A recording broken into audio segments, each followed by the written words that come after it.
ప్రకాశవంతమైన ఉదయం. ఆకాశం నీలిరంగు చీర కట్టుకున్నట్టుగా మెరిసిపోతుంది. గాలి తేలికగా వీచి చెట్ల కొమ్మలను మెల్లగా ఊపుతుంది.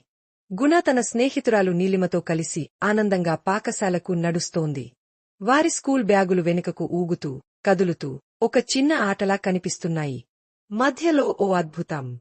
దారిపక్కన ఒక పొడవాటి చెట్టు. ఆ చెట్టంతా చిన్న చిన్న నీలిరంగు పళ్లతో కాంతులు వెదజల్లుతూ మెరిసిపోతోంది. గుణ కళ్ళు పెద్దవిగా విప్పి, అయ్యో! ఎంత అందంగా ఉన్నాయో! అని ఆశ్చర్యపోతుంది. అప్పుడే ఆమె హృదయంలో ఒక ఆలోచన మెరిసింది. మధ్యాహ్న భోజన సమయానికి ఇక్కడికొచ్చి కొన్ని పళ్ళు తీసుకుందాం. ఆపై స్కూల్కి తిరిగి వెళ్దాం అని తానిక్కడే తలచుకుంది. మధ్యాహ్న విరామం. గుణ, నీలిమ ఇద్దరు మెల్లగా తిరిగి ఆ చెట్టు వద్దకు వచ్చారు. చెట్టును చూస్తూనే ఇద్దరి ముఖాల్లోనూ చిరునవ్వులు పూసాయి. వాళ్లు చురుకుగా ఎగిరి, పొడిగిన చేతులతో పండ్లను పట్టుకుని, రెండు చేతులు నిండా నీలిపళ్లను సేకరించారు. అలా చేతులలో చిన్న ఖజానా పట్టుకున్నట్టుగా సంతోషంగా తిరిగి పాకశాలకు వెళ్లారు. సాయంత్రం. పాకశాల విరామంలో గుణ, నీలిమ ఇద్దరు కూర్చుని ఉత్సాహంగా మాట్లాడుకుంటున్నారు. ఈ పళ్ల రుచి ఎలా ఉంటుందో?